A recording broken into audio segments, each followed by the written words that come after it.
In this world, family businesses are very, very common. Very common. It's a very fragmented industry. We work with companies that are like, the fourth generation's taking over, third generation's taking over. What if I'm a younger guy taking over the family business? I've been handed the reins, but there's family still involved and still not completely letting me do what I need to do, not letting me innovate as quickly as I want to innovate. I see things a little bit differently because I have, a 30-year difference. What would you do in that situation? I'm frustrated. They're still somewhat, they have their hand. They've told me I'm in charge, but I'm not completely in charge. Yeah. I mean, this is just forming a good relationship with them. This is listening to what they have to say. This is allowing you to be influenced by them. This is giving them the ancient ego massage and letting them know that, hey, yeah, that sounds like a great idea. And that's what we're going to do. Like, someone wants to tell me the way to do something, I'm going to listen to what they have to say. And I'm going to allow them to actually influence. There's a reason that they were successful for 40 years. There's a reason for that. And when they say to do something, there's probably a good reason why they're saying to do it. And if my initial reaction is to tell them, well, we are going to do it different now, what do you think you're going to get? What do you think you're going to get? Is that a respectful response to someone that's been doing something for 40 or 50 or 70 years? And they're giving you this opportunity, handing you the business, and your reaction to when they say you should do it like this is say, nah, we're changing it up, Dad. What do you think the reaction is going to be? The reaction is not going to be good. And you might think, yeah, but I'm right. What good is being right if nobody listens to you? What good is being right if it hurts our relationship? What good is winning the argument if now I create more frustration for myself? So what battles are we going to fight? Well, am I going to fight every battle with my dad about, how we should do this project or who we should hire? Am I going to fight every single battle with him? And by the way, if I fight 10 out of 10 battles, the one time I have a good idea, how receptive is my dad to this idea? I fight him on everything. So he's not listening to me when I actually have a legitimate good idea because I didn't allow him to influence me. I didn't listen to what he had to say. I didn't trust what he was saying to me. So why is he going to do any of that back? Why is he going to reciprocate any of that? He's not going to. It's not going to happen. So what do? I listen. I try and use my dad's plan. Hey, Dad, that sounds like, hey, I know you've been doing this for a long time. That sounds like a good plan. Let me go execute it. Instead of saying, well, my plan's better. How much better is your plan?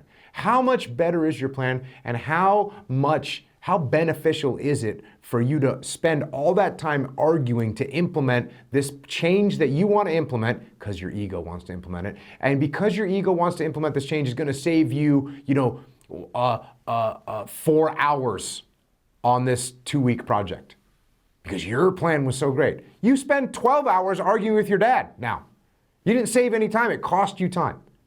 And by the way, if you would have said, hey, Dad, sounds like a great plan, we'll go execute it, and then you went in the field and made a couple adjustments, it cost you an extra 1 hour.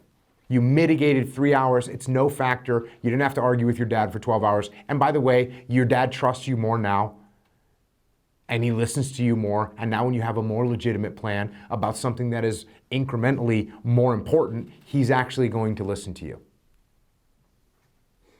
What does it do to an organization when you have people at the top with their horns locked? Like, what happens to the rest of the organization when that's going on? Yeah, so it's obviously bad when we see that now we don't know which direction we're heading. That's what it does. You want to know technically what it does is we don't know what direction we're heading. That's what it does, and that's not good.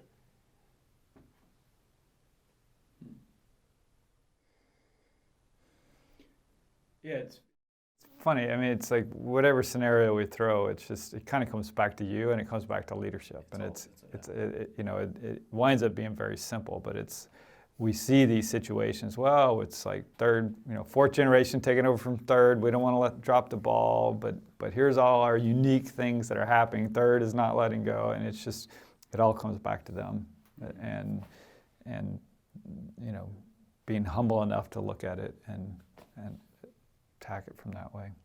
Yeah. Are you going to change your dad's idea? Are you going to be able to have your dad back down his ego after he was successful in this business for 50 years and is handing you over this massive business? You're going to get him to, hey, what my dad needs to put his ego in check. It's not going to happen. Right. It's not going to happen. Do I have a defeatist attitude now because I'm saying that? No, I actually have a winning attitude because what I want to do is win. I don't want to argue with my dad about things that don't really matter. They don't really matter. We get ourselves wound up. We think that our idea is so much better than everybody else's. It's not. The other ideas worked for 50 years. Cool, we'll go with it.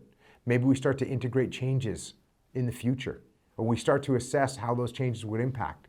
Or maybe I ask my dad questions like, hey Dad, you know I know you do it like this. How come you never did this? And he says, oh, because it doesn't work because of this. And I go, oh, I didn't know that. Thank you for telling me. Or maybe he says, oh yeah, we never invested in that because of this. Oh, would you think it'd be smarter to invest in it now? Probably. Oh. Ask earnest questions. A key component of leadership. Ask earnest questions.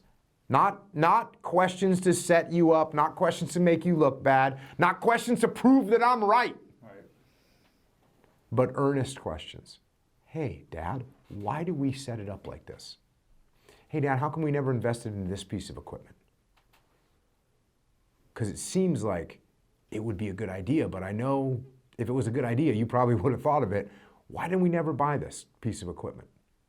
Oh, I'll tell you why. Here's why. We had one back in 1978. It only worked for 3 months. We spent a ton on repairing it. We got rid of it. We've rented ever since. I'll never buy one of those again. Okay, cool, thanks. Now we know.